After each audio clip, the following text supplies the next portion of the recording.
সাংবাদিক শ্যামল দত্ত ও মোজাম্মেল বাবু ময়মনসিংহ সীমান্ত থেকে আটক। সাবেক মন্ত্রী আসাদুজ্জামান নূর ও প্রতিমন্ত্রী মাহবুবকে আজই তোলা হতে পারে আদালতে। 2009 থেকে গেল আগস্ট পর্যন্ত প্রশাসনের বঞ্চিত কর্মকর্তাদের তালিকা হচ্ছে, দেয়া হবে ক্ষতিপূরণ। এ পর্যন্ত জমা পড়েছে 2500 আবেদন। 2009 সাল থেকে 4 আগস্ট 2024 এই পিরিয়ডের মধ্যে যারা বঞ্চিত হয়েছেন নানানভাবে ইত্যাদি, তাদের বিষয়গুলি কেস টু কেস বিবেচনা করে সরকারকে সুপারিশ করবে তাকে কোন জায়গায় নেওয়া যায়।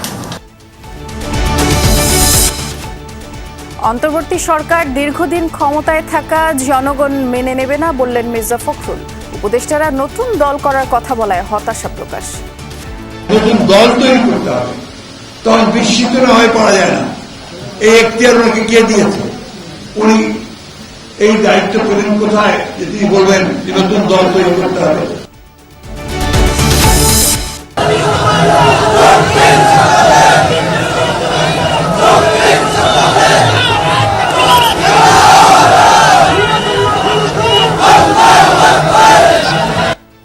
ঈদে মিলাদুন্নবী উপলক্ষে বিভিন্ন স্থানে জশ্নে জুলুস, শরীয়ত সম্মতভাবে উদযাপনের পরামর্শ, রসুলের আদর্শে জীবন গড়ার তাগিদ।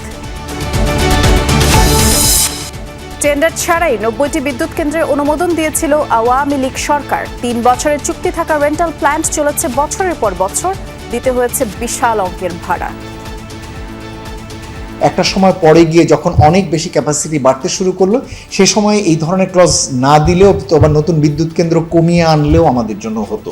যে উদ্দেশ্যে প্রণোদিত হয়ে আইন তৈরি করা হয়েছে সেই উদ্দেশ্য ছিল লুণ্ঠন বা তছরূপ করা। গণ অভ্যুত্থানে রাজধানীর বাড্ডায় গুলিতে প্রাণ হারানো পোশাক শ্রমিক সোহাগের পরিবারে থামেনি আহাজারি। অর্থাভাবে হচ্ছে না গুলিবিদ্ধ আরেক সন্তানের চিকিৎসা। বাচ্চা মানুষ এরা আনন্দের মতো গেছে, এই সময়তে আমার ফুলার প্রকৃতি চিন্তাগুলি দূর হইয়া গেছে। সোহাগের উপরে আমার বল ভরসাটা বেশি আছিল, তখন তার আমার দুনিয়ার থাহা মরা হয়েছে সমান।